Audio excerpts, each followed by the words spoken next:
সেই নির্বাচনে আওয়ামী লীগ অংশগ্রহণ করতে পারবে না, কারণ তাদেরকে ব্যান করে দেওয়া হয়েছে, তাদের রাজনৈতিক কার্যক্রম স্থগিত করে দেওয়া হয়েছে।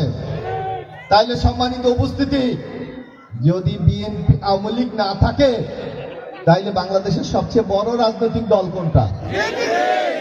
কি এটা বিশ্বাস করেন? আপনারা টেলিভিশন দেখেন, খবর দেখেন, এই আমাদের যুবক ভাইরা মা বোনরা যারা আছে ফেসবুকে তো চালান, তাই না?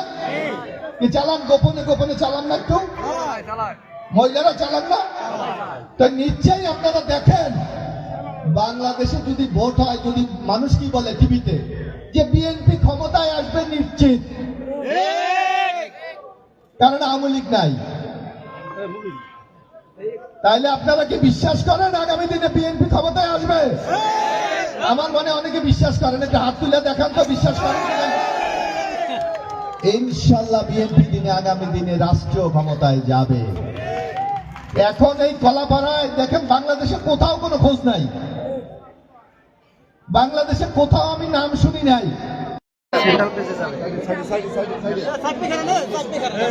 যুবদলের সাধারণ সম্পাদক মাননীয় নেতৃত্বে বেশি আমরা তাদেরকে ধন্যবাদ জানাই।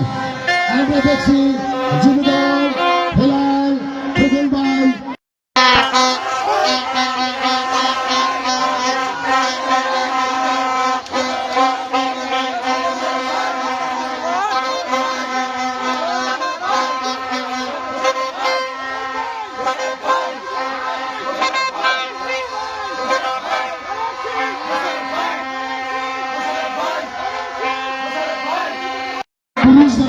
মহিলাদেরকে আসন শ্রেণীতে আমরা একটু দাঁড়িয়ে যাই, মহিলাদের কিন্তু বসার ব্যবস্থা করি। এরপরে নামাজের বিরুদ্ধে